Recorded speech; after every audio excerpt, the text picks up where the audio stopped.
So I'm working here today on my father-in-law's car. It's a Skoda Octavia. It's the 2 litre petrol, and it has a sticking brake caliper. So that's what I'm replacing today. There was kind of some talking and stuff, but the rain was really bad and the wind was really bad, so I decided to voice over this one instead. So just taking the wheel off. I didn't put a jack stand under because I didn't go underneath the car. I just put it was just on my jack. And there it is. That metal clip you can see on the outside, you need to take that off with a screwdriver because it started raining so bad I wasn't able to show it. And here I am just pinching off the brake line so that I don't lose too much fluid. And then this connector up here can be a bit tricky. That's the brake pad wear sensor, which can be a bit of a pig. There's basically 2 tabs on it, and you need to I go in from the top and flick them out with a screwdriver, and then it pops loose. And then now just here I'm popping out the end cap so you can get to the brake caliper slide pin. Same on the bottom. And then I think it's an Allen 8. I think it's an 8. These aren't very tight. They bust loose pretty easy, as you see. Yeah, there you go. No problems, no drama. I already took out the bottom one here. So this is the banjo bolt there for the brake line in the back of the caliper.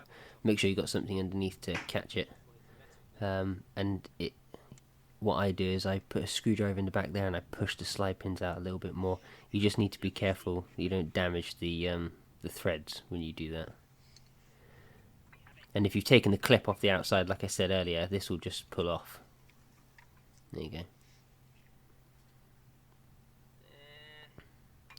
On this car, the brakes were a bit chewed up, had quite a big lip on it. Brake pads were low as well, so it'll need that soon.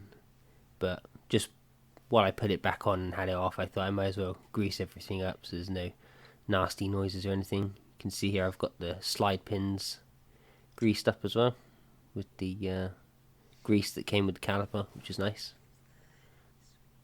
And then the other caliper goes on first. The other brake pad goes on first, and you just need to make sure before you get the bottom one started that you seat the caliper properly. And then it's just a case of getting these 2 started and tightened up. I always start these by hand because it's unbelievably easy to cross thread these. Better the high mileage devil you know than the low mileage devil you don't. So many people fall into that trap, you know.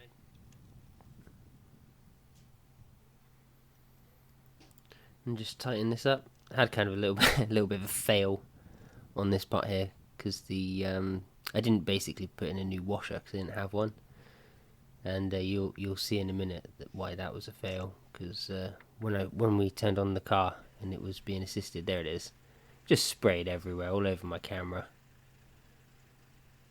That sucked. And it was just a case of bleeding it out. So you can see here, there's a little air pocket at the top there, and then I just open it up, let it all bleed out, and then that's it. Put the wheel back on, drive away.